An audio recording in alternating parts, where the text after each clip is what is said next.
રાહુલ ગાંધી જે રીતના સંસદમાં વિપક્ષના નેતા બન્યા પછી એમનો જે સ્ટેટમેન્ટ આવ્યું છે હિન્દુ વિરોધી, એમને કહ્યું છે કે હિન્દુઓ તોફાન કરે છે, એ ષડયંત્રો રચવામાં માહિર છે. જ્યારે ઇલેક્શન દરમિયાનમાં પણ અનેક એવા બયાનો એમના હતા, જેમાં રાહુલ ગાંધી એવું કહ્યું હતું કે જે મંદિરમાં જાય છે એમને ભૂખ્યો મરવાનો વારો આવે છે.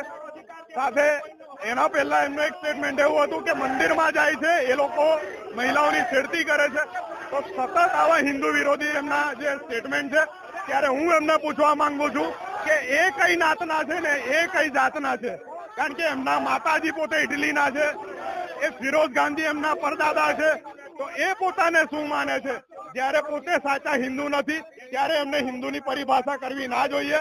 આ 100 કરોડથી વધારે હિન્દુઓ જે સમગ્ર દેશમાં રહે છે અને વિદેશમાં રહેતા તમામ સનાતનીઓ હિન્દુઓનું આજે લાગણી દુભાઈ છે.